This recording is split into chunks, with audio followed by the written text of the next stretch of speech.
de setembro de 1987. Há 30 anos aconteceu aqui em Goiânia um dos maiores acidentes radioativos do mundo. Os fenômenos radioativos começaram a ser descobertos em 1896 pelo cientista francês Antoine-Henri Becquerel. Por conseguinte, o casal Pierre Curie e Marie Curie descobriu que a propriedade era pertencente ao urânio, pois os minérios originados desse composto emitiam raios com capacidade de deixar impressão em um tipo de papel filme. Marie Curie então batizou a propriedade de emitir raios de radioatividade. A radioatividade é um fenômeno que ocorre com alguns núcleos de elementos químicos instáveis que, para adquirir maior estabilidade, emitem algum tipo de radiação. E essa radiação ela pode ser constituída por partículas, como as partículas alfa e beta, ou por ondas eletromagnéticas, que é o caso da radiação gama. Então, núcleos instáveis de determinados elementos emitem essa radioatividade com a finalidade de adquirir estabilidade. A capacidade de emissão de raios e ondas radioativas geralmente provém de isótopos como o urânio 235, o cobalto 60, o tório 232 e do césio 137, que são fisicamente instáveis e radioativos. O césio ele é um elemento químico beta-emissor, né? Ele emite radiação beta, e essa radiação beta é acompanhada pela radiação gama, que é a radiação de maior poder de penetração na matéria, que causa os maiores efeitos no nosso organismo em relação, por exemplo, a mudanças no metabolismo, né?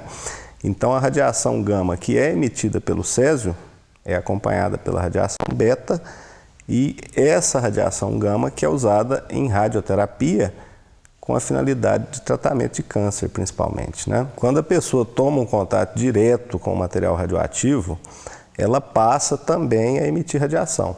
Agora, essa fonte secundária de emissão radioativa, ela é menos danosa do que a fonte primária. Com certeza, aquelas pessoas que tiveram contato direto com o cloreto de césio, elas foram mais afetadas do que as pessoas que não tomaram esse contato direto com o material.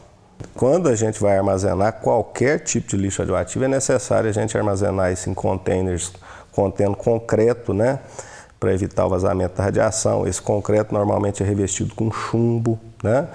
Então, hoje os hospitais, normalmente, eles usam isótopos que têm uma meia-vida menor, eles armazenam esses isótopos em ambientes preparados pelo próprio hospital, e aí, determinado tempo após esse armazenamento, aí sim eles são descartados na natureza em locais realmente mais seguros. A descoberta da radioatividade trouxe avanços que impulsionaram a indústria, a geração de energia elétrica e principalmente a medicina. Por meio da radioterapia, uma dose previamente calculada de radiação é aplicada durante certo tempo no local onde o tumor se encontra, visando eliminar todas as células neoplásicas, causando o menor dano possível ao tecido. O objetivo da radioterapia é de esterilizar o tumor e menos morbidade, menos sequela para esse paciente. Por exemplo, se o paciente for submeter um tratamento cirúrgico, muitas vezes vai ser mutilado esse paciente, pode inviabilizar a condição. A radioterapia dá uma condição mais segura. No cenário pós-moderno, não há dúvidas de que a descoberta e utilização da radioatividade representa inovação. No entanto, consequências desastrosas ocorrem em razão do descarte indiscriminado de compostos radioativos. Goiânia, setembro de 1987. Após a desativação do Instituto Goiano de Radioterapia, localizado na época no centro da capital, equipamentos radioterápicos ficaram expostos, sem identificação da especificidade do conteúdo. Assim, tendo início um dos maiores acidentes radioativos em perímetro urbano do mundo. No dia 13 de setembro de 87, o Wagner e o Roberto morava aqui. Então eles trouxeram aquele material lá de onde hoje é o centro de convenções, em um carrinho de mão, vindo por essas ruas até que chegou aqui. E aquele material ficou aqui até no dia 18. No dia 18 eles foram lá para o depósito do Devair, na rua 26A, e venderam no depósito que era de material reciclável, né? Compra e venda de material reciclável. E aqui, que é o importante dizer, tinha várias crianças que moravam aqui. Essas crianças entraram em contato com esse material porque ninguém sabia. O Wagner passou mal a noite toda, o Roberto passou mal a noite toda, mas ninguém fazia ligação do mal que sentia com aquilo que estava aqui, depositado. Eu toquei naquele material no dia 22 de setembro. Eu era motorista de uma empresa de ônibus de transporte urbano de Goiânia. No dia 22 de setembro eu peguei um fragmentozinho, metade de um grão de arroz, coloquei aqui na palma da mão, fiz esse movimento. Ele virou pó. Eu fiz isso aqui com as mãos, trabalhei no dia 23, 27, 28 e tal, até no dia 30 de setembro. 8 dias trabalhando, contaminado, porque a dose que eu recebi foi muito alta. Eu sou um dos que foi mais atingido. E as pessoas que entravam e saíam do ônibus, evidentemente, que eram irradiados por mim, porque eu era uma fonte radioativa naquela altura. E como que foi? Após sair aqui, eles levaram a peça para o ferro velho do Devair? Então, eles trouxeram para cá no dia 13, ficou até no dia 18, aí no dia 18 eles ficaram procurando o melhor preço, quem é que pagava melhor. Aí chegou no Devair no dia 18, o Devair deu o preço dele, e assim eles venderam para o Devair. Mas poderia ter vendido também qualquer outro depósito, porque aqui na região, né, tinha muitos depósitos de material reciclável. O Devair achava muito bonito, tanto que ele usou aquela frase, né, ele criou a frase: eu me apaixonei pelo brilho da morte, porque quando ele viu aquilo à noite, ele ficou atraído.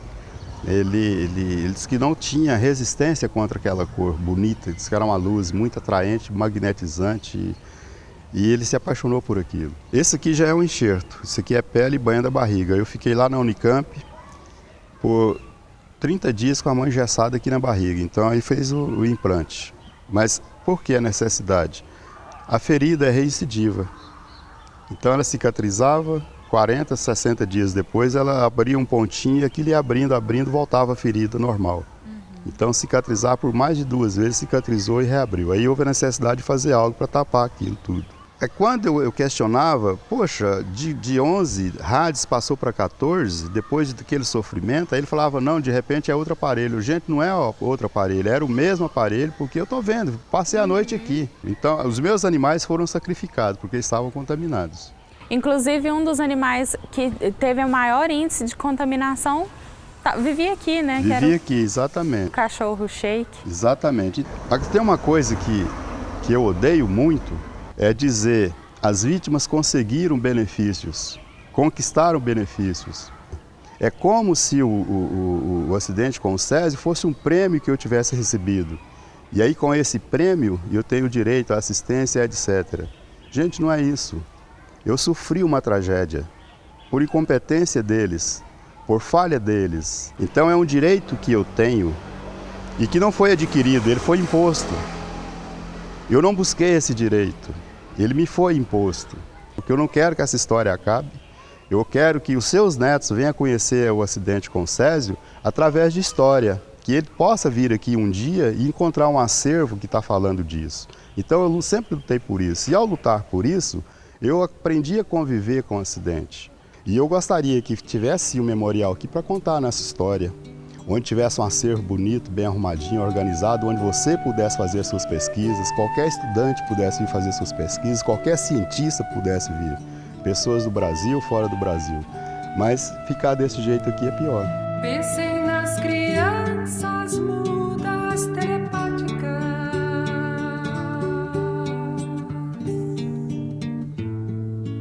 Pensem nas meninas cegas e inexatas.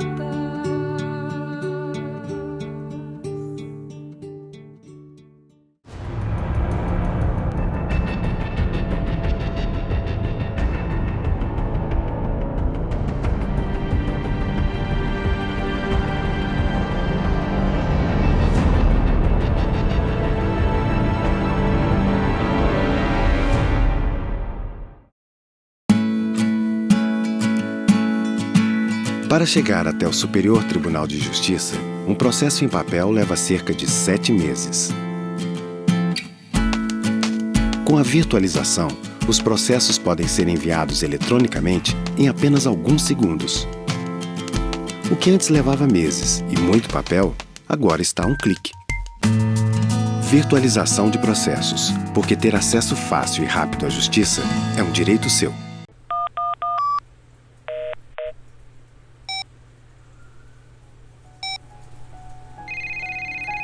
Alô? Plano de saúde não pode ser uma dor de cabeça para os segurados. Adiamento de consultas e cirurgias já marcadas, reajustes indevidos, recusa de cobertura, descredenciamento de prestadores de serviços e erro médico são algumas situações enfrentadas. O plano de saúde deve garantir o acesso do cliente aos serviços e procedimentos obrigatórios. Procure sempre mais informações sobre os seus direitos. Dignidade e respeito. Direitos do consumidor. Superior Tribunal de Justiça. O Tribunal da Cidadania.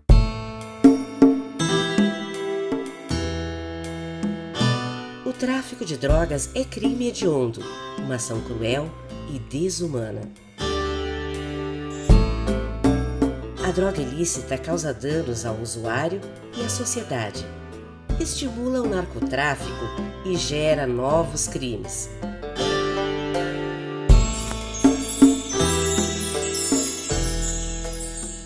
Cometer o crime, mesmo que seja pela primeira vez, não diminui a gravidade do delito e não impede a aplicação das penalidades previstas.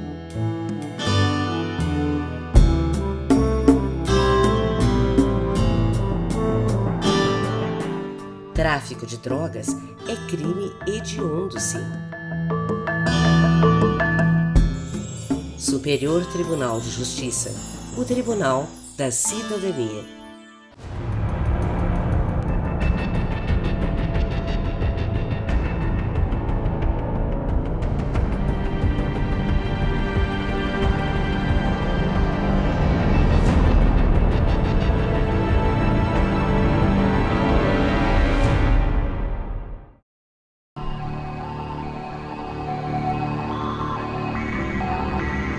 Assessor da Secretaria Estadual de Saúde na época, o médico Elias Rassi, conta como a notícia foi recebida pelo órgão. Primeiro momento, a primeira reação, lembro, por exemplo, o ONOF achava que era um alarme falso, alguma coisa desse tipo, e quem te insistiu naquele momento falou: a gente não conhece, a gente não entende desse assunto, é um assunto que foge, né, do nosso cotidiano, a gente acha que devia chamar a Comissão Nacional de Energia Nuclear. Naquele momento a gente chegou a essa conclusão, o Faleiros foi ao Palácio comunicar ao governador e de lá fazer o contato com a CNEM, né? A partir dali, acho que no mesmo dia, já chega no final do dia o Dr. Rosenthal para nos dar suporte e nos dar apoio, junto com um físico nuclear também, que se envolveu durante todo esse processo. Mesmo quando se pensava em lidar com desastres,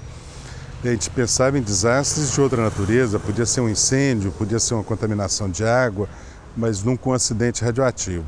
Eu acho que ter acionado esses mecanismos de alerta, esses mecanismos obrigam-nos a cada vez mais a medidas de cautela, de precaução, para que acidentes como esse não se repitam. Muito embora a gente nunca vai conseguir fechar todas as portas para esses acidentes. Após a confirmação de que se tratava realmente de um acidente radioativo, o médico, acompanhado pelo físico Júlio Rosenthal, o qual foi designado pela Comissão Nacional de Energia Nuclear, a CNEM, para o dimensionamento do ocorrido, estiveram no local de onde a peça do aparelho radioterápico foi retirada.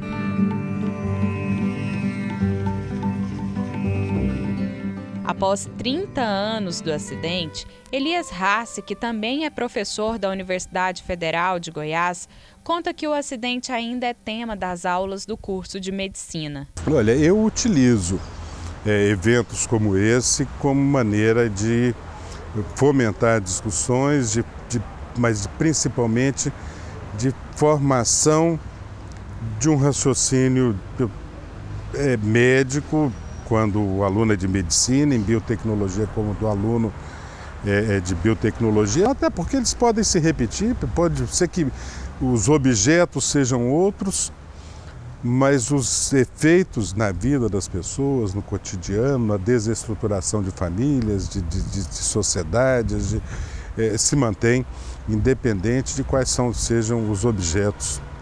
Inaugurado no ano de 1974, o Autódromo Internacional Ayrton Senna recebeu no ano de 1987 o Grande Prêmio de Motovelocidade. A competição coexistiu com o emblemático acidente radioativo ocorrido na capital do estado com o Césio 137. Administrador do autódromo na ocasião, o ex-motovelocista e atual presidente da Federação Goiana de Motociclismo, Roberto Bottcher, contou que apenas após a competição, eles foram informados da ocorrência do acidente com o Césio 137. Eu falo que Goiânia foi conhecido mundialmente por dois fatos, né? O Mundial de Moto e o Césio, né? O Césio, me recordo bem, mas não atrapalhou nada o evento. Primeiro que, acho que foi na sexta-feira, né? Ele só foi praticamente, ninguém tinha noção do que era o Césio, que era a proporção que foi, só foi saber depois, né? Só foi divulgado mesmo na imprensa, aconteceu na segunda-feira. Após a confirmação e publicação do acidente, a população goiana e principalmente as vítimas da radioatividade passaram a conviver com um verdadeiro pesadelo. Após a oficialização de que realmente se tratava de um acidente radioativo, as pessoas foram encaminhadas aqui para o Estádio Olímpico para verificação do grau de contaminação.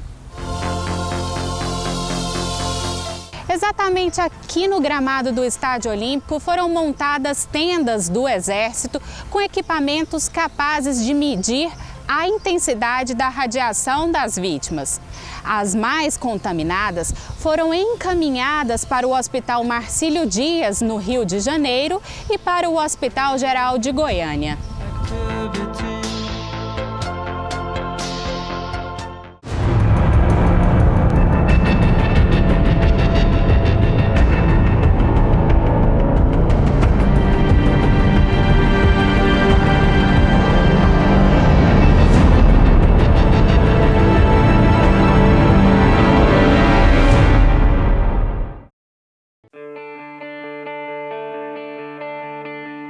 Computadores, tablets, celulares, aparelhos de TV e vários outros eletrodomésticos novos estão no topo da lista de reclamações por defeitos de fabricação.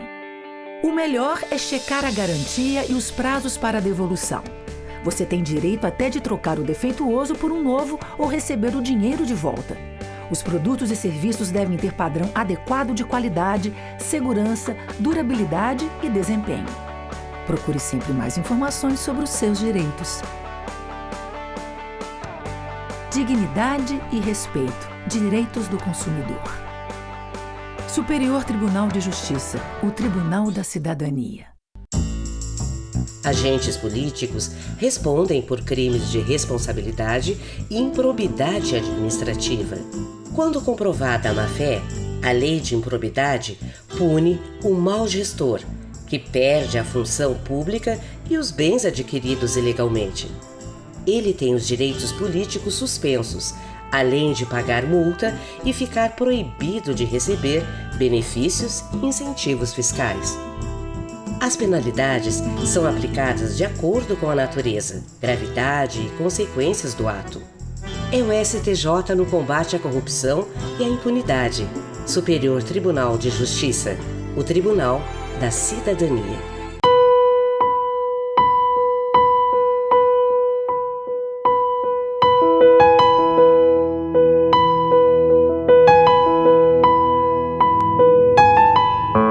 Se você se identifica com essas frases e quer ajudar, venha ser voluntário do CVV.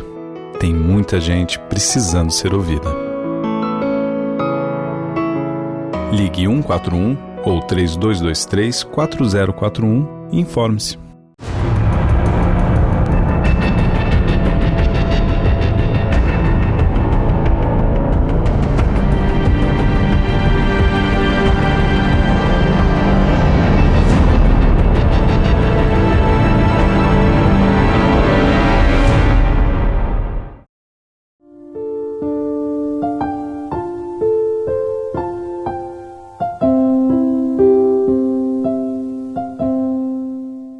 Encaminhados para o Hospital Marcílio Dias, no Rio de Janeiro, 4 vítimas vieram a óbito rapidamente em razão da contaminação. Entre elas, a esposa e a sobrinha de Devair, dono do ferro velho e quem adquiriu a peça retirada da antiga clínica pelos catadores Roberto Santos Alves e Wagner Mota. Foi Maria Gabriela quem primeiro percebeu que o brilho que proporcionava encanto ao marido também era a causa do mal-estar que acometia aqueles que cercavam o pó cintilante. Sobrinha de Devair, Leide das Neves Ferreira, ganhou do pai Ivo Ferreira uma caixinha com um pouquinho do pó brilhante. Com apenas 6 anos de idade, a menina comeu um ovo cozido com as mãozinhas sujas do Césio 137, vindo a ser uma das vítimas mais contaminadas pelo material radioativo. Foi assim uma coisa muito rápida, porque a Leide tinha pedido o ovo cozido e eu terminei de fazer a janta, cozinhei esse ovo preto, descasquei, pus no prato lá na mesa e fui chamar ela para vir comigo. Aí eu ia e assim, sabe, já. Aí deixei eles lá e fui tomar banho. Aí quando eu saí do banheiro, ela estava terminando de comer o ovo com a mão suja. Eu pensei que foi o ovo que tinha feito mal para ela. Aí depois, uns 2 dias depois que a gente foi, um vinha falava uma coisa, outro vinha falava outra. Aí que a gente foi ficando atento que era sério, mas não estava não, a boca dela estava roxinha. E quando ela morreu, eu estava assim, tudo queimado assim, ó. E aí a gente foi, né, ligando uma coisa com a outra. A Maria foi no médico, levou a fonte, né, para ser examinada lá na vigilância. E aí foi indo assim, aí só sei que quando estourou mesmo, já tinha 4 dias já. Nós estávamos com o pó de Césio dentro de casa e recebendo a radiação e ali. Foi uma coisa assim tão violenta que eles tiraram nós de casa mais ou menos de madrugada. Aí levaram a gente para o Estádio Olímpico, acho que já para não dar, né, escândalo. Aí lá foi descendo o ônibus e monitorando. Aqueles que diziam que estava mais forte a radiação, eles iam pondo de um lado, e aqueles que tinham menos põem de outro. E eu só fiquei sabendo quando um primo nosso de Anápolis viu na televisão e saiu procurando. Aí ele veio no HGG, quando ele chegou no HGG, estava embarcando na ambulância para ir para o aeroporto. Ficou todo mundo assustado, né, com medo, não sabia o que estava acontecendo. E a informação que saía é que não podia aproximar de nós, não podia aproximar naquela área. E eu não sei, eu acho que não tinha nenhum médico preparado também para, né, para atender. Hoje eu vejo assim, porque na época eu nunca tinha visto falar em radiação, eu não sabia o que era isso, né? Meu marido escutou muito o diretor do hospital onde ele estava falar que não deixasse faltar nada para eles, porque eu sabia para esses bichinhos que ele falava. Porque eu sei, eles vão morrer rapidinho. Embora eu saiba que estás... A falta dos que foram, né? A falta deles, a saudade. Ficou um oco aqui que não preenche mais, não. O preconceito, mediante a falta de informação da população da cidade, fez marcas nos familiares que, além da dor da perda, tiveram que conviver com a hostilidade de pessoas que tentaram impedir o sepultamento de seus entes. Eu via tudo direitinho, sabe? Só que eu não tinha coordenação motora, aquele mulambo, sabe? Elas me segurando, aí eu olhava assim, via pedra passando, pedaço de meio fio, tijolo. Aí tinha uma corda assim isolando, né? Aí veio um, assim, não sei quem era, e pôs a mão, Dona Sônia, a senhora não pode expor, é muito perigoso, sabe? E ela, não, nós vamos, e pegou a corda assim, levantou, né? Falou, não, nós vamos. Eu tenho certeza que quando eles perceberem que a mãe da criança que está aproximando, eles vão se acalmar. E aí ela me levou até assim a cabeceira do caixão e lá ela me entregou pro meu sogro e eu fiquei ali. Só sei que foi uma cena muito violenta, sabe? Muita falta de respeito mesmo, sabe? Hoje eu tenho dó dessas pessoas que participou dessa manifestação, sabe? Porque tenho certeza que hoje já são tão arrependidas. Já pedi perdão a Deus muito, porque não é possível, não é possível. Tem gente que me procura se eu tenho revolta, mágoa do Roberto, do Wagner, que foram os dois que pegou, né? Não tem nada. Acho que se eles soubessem que era tão perigoso, eles iam mexer. O Wagner ficou com os pés praticamente tudo deformado, a mão. O Roberto, o rapaz jovem, perdeu o braço. Então eles não iam, se eles soubessem, eles não iam fazer isso. Isso aí passou, é passado. Que eles estejam muito felizes, desejo para todos. Inclusive o Zé Neto, que foi o cabeça de tudo, né? Será por que ele, né, fez isso, teve essa...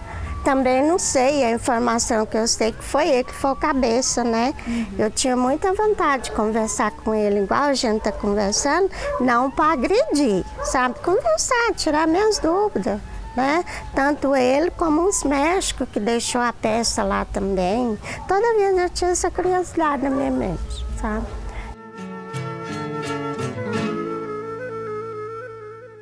Com a proposta de prestar assistência às vítimas, foi criada a Superintendência Leide das Neves, atual Centro de Assistência ao Rádio Acidentado. A instituição conta com profissionais de diversas áreas da saúde, como clínicos, dermatologistas, oncologistas, dentistas, psicólogos, entre outros. De uma maneira geral, as doenças apresentadas hoje são as doenças comuns da população. Se eu tenho hipertensão, aquele paciente pode ter hipertensão, pode ter diabetes, osteoporose e assim por diante. E até câncer. As defesas orgânicas desses pacientes eram muito baixas, tanto que isso era comprovado nos exames. Depois de um certo tempo, isso foi tornando igual à população em geral. Então hoje, as doenças que eles apresentam, nós consideramos que são doenças da população em geral. A unidade atende hoje cerca de 1.200 pacientes dos grupos 1, 2 e 3. A classificação foi feita pelo grau de intensidade de contágio e a possibilidade de danos mediante o caráter hereditário. Naquele momento foi exatamente para que as ações fossem rápidas. A Fundação ela tinha autonomia financeira, ela necessitava de encaminhar pacientes para tratamento em São Paulo, no Rio de Janeiro, e toda essa ação era necessário que assim o fizesse através da Fundação. Desde 2010, o Centro de Assistência deixou de oferecer medicações aos pacientes. Segundo o presidente, o motivo é porque a unidade passou a ser regida pelas mesmas normas que regulam outras unidades do Sistema Único de Saúde. O poder público como um todo ele tem limite legal através da Lei 8080, que é a lei do SUS. Hoje o medicamento que é adquirido não só pelo município, pela União e pelo Estado, tem que ser um medicamento chamado medicamento padronizado, reconhecido dentro lá da farmácia básica, e acaba sendo itens assim muito específicos e que a gente, por ser uma unidade que desde a época da fundação ela tinha capacidade de atender todas as demandas, fosse medicamento padronizado ou não, a fundação tinha essa autonomia. A partir do momento que se perdeu a autonomia, nós passamos a ter os mesmos critérios de qualquer outra unidade pública. Esse limite hoje legal nos impõe, portanto, apenas a dispensação daquele medicamento reconhecido pelo Ministério da Saúde, e o que extrapola essa relação tem que ser feito através de um processo de judicialização.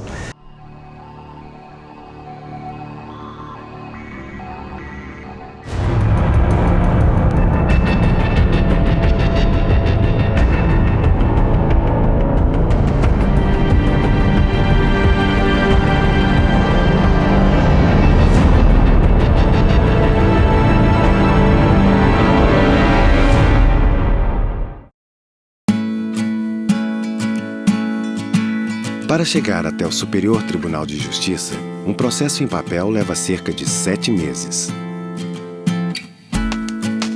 Com a virtualização, os processos podem ser enviados eletronicamente em apenas alguns segundos. O que antes levava meses e muito papel, agora está a um clique. Virtualização de processos, porque ter acesso fácil e rápido à justiça é um direito seu.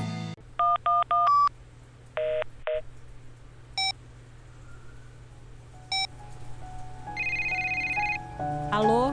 Plano de saúde não pode ser uma dor de cabeça para os segurados. Adiamento de consultas e cirurgias já marcadas, reajustes indevidos, recusa de cobertura, descredenciamento de prestadores de serviços e erro médico são algumas situações enfrentadas. O plano de saúde deve garantir o acesso do cliente aos serviços e procedimentos obrigatórios. Procure sempre mais informações sobre os seus direitos.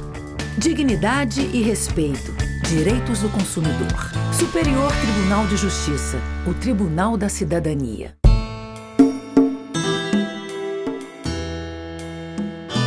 O tráfico de drogas é crime hediondo, uma ação cruel e desumana. A droga ilícita causa danos ao usuário e à sociedade. Estimula o narcotráfico e gera novos crimes.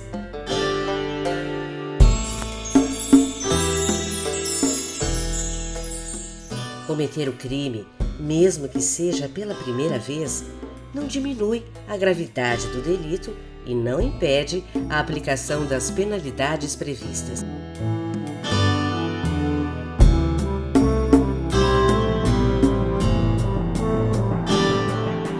Tráfico de drogas é crime hediondo, sim. Superior Tribunal de Justiça, o Tribunal da Cidadania.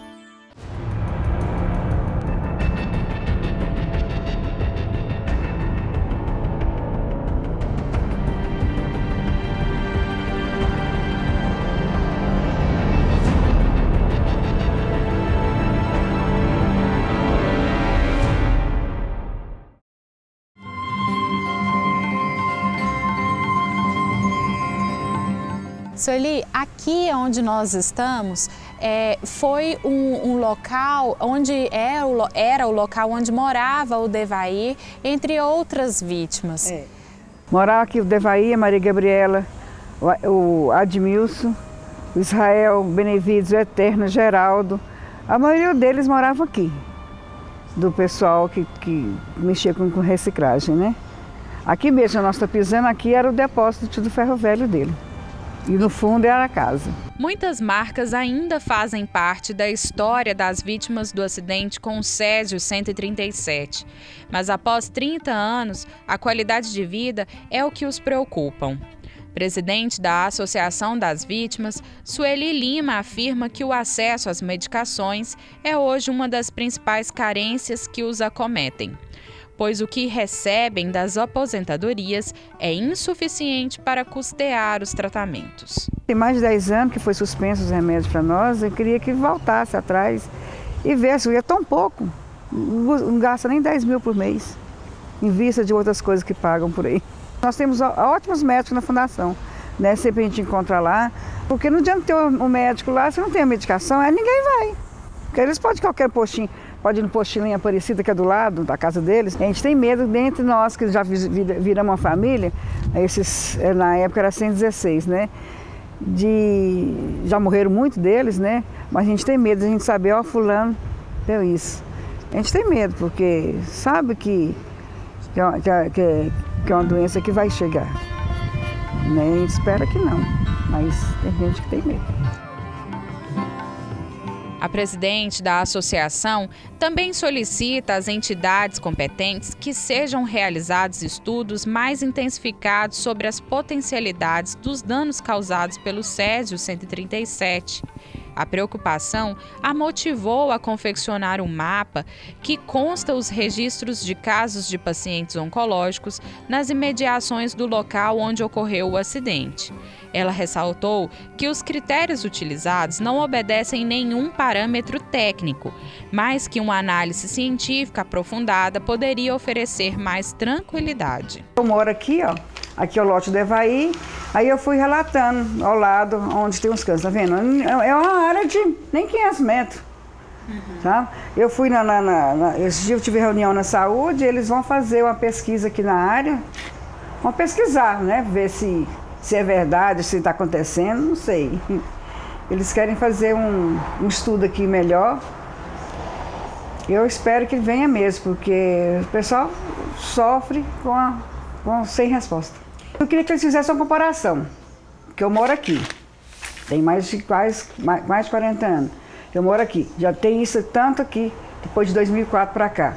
Eu queria que fizesse uma comparação no outro setor, na área de 500 metros, se lá também acontece isso como acontece aqui. O modo como foi conduzido o processo de descontaminação e quais profissionais participaram dele também são questionados ainda hoje.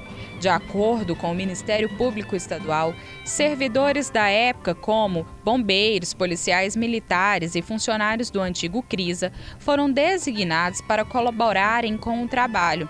Mediante a isso, também podem ter sido contaminados. O fato é que aqui foi tudo no improviso. Então, se as pessoas não tinham treinamento para trabalhar com um acidente daquela proporção, não tinham pessoas especializadas para fazer o transporte disso, não tinha nada.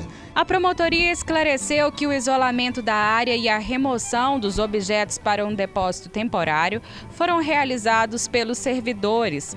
De acordo com o MP estadual, o processo tem como intuito averiguar irregularidades que possam ter causado danos aos servidores no exercício de suas respectivas funções. Não havia como essas pessoas terem trabalhado na descontaminação de Goiânia na época sem serem contaminadas.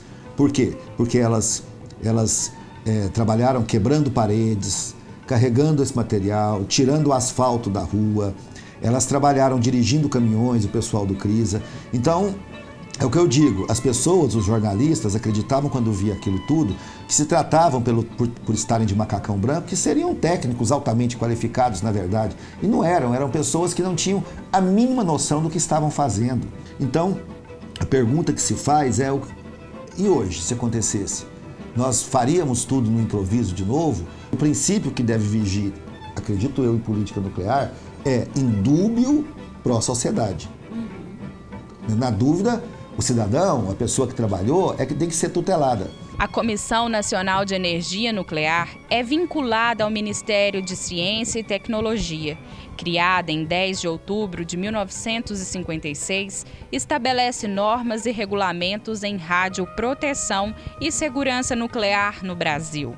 O órgão foi um dos responsáveis pela condução das ações diante do acidente com o Césio 137. Após a ocorrência, foi criado o Centro Regional de Ciências Nucleares do Centro-Oeste, com o objetivo de abrigar e monitorar os depósitos definitivos dos rejeitos oriundos do acidente radiológico, mantendo ainda um acervo histórico das ações e soluções tecnológicas adotadas. O depósito definitivo, que fica localizado aqui em Abadia de Goiás, possui uma área de 3.500 metros cúbicos, onde são abrigados 6.000 toneladas de lixo radioativo.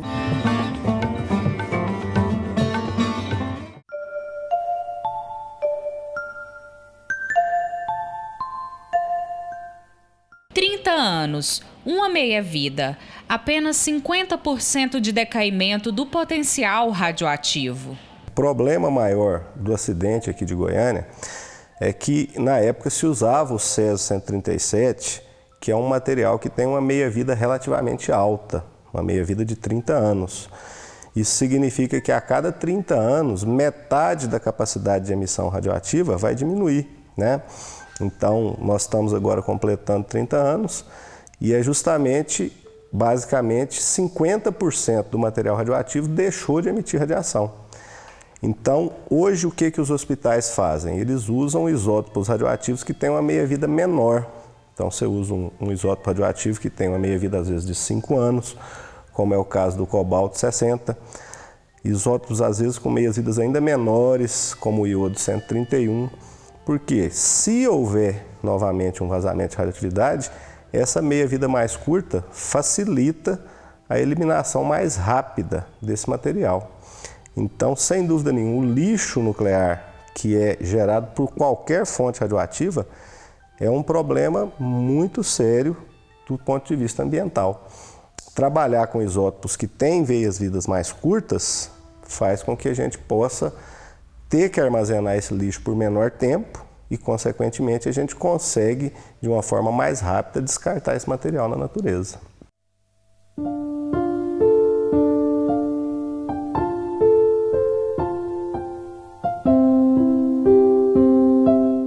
Vidas fragmentadas e as respostas que ainda seguem soprando ao vento. A gente tem medo, porque sabe que é uma doença que vai chegar. Né? A gente espera que não, mas tem gente que tem medo. Eu aprendi a conviver com o acidente e eu gostaria que tivesse um memorial aqui para contar nessa história. A falta dos que foram, né? A falta deles, a saudade. Ficou um oco aqui que não preenche mais, não.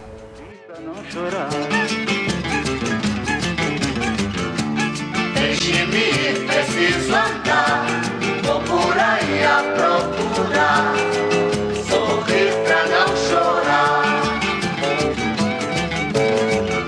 Deixe-me, preciso andar, vou por aí a procurar,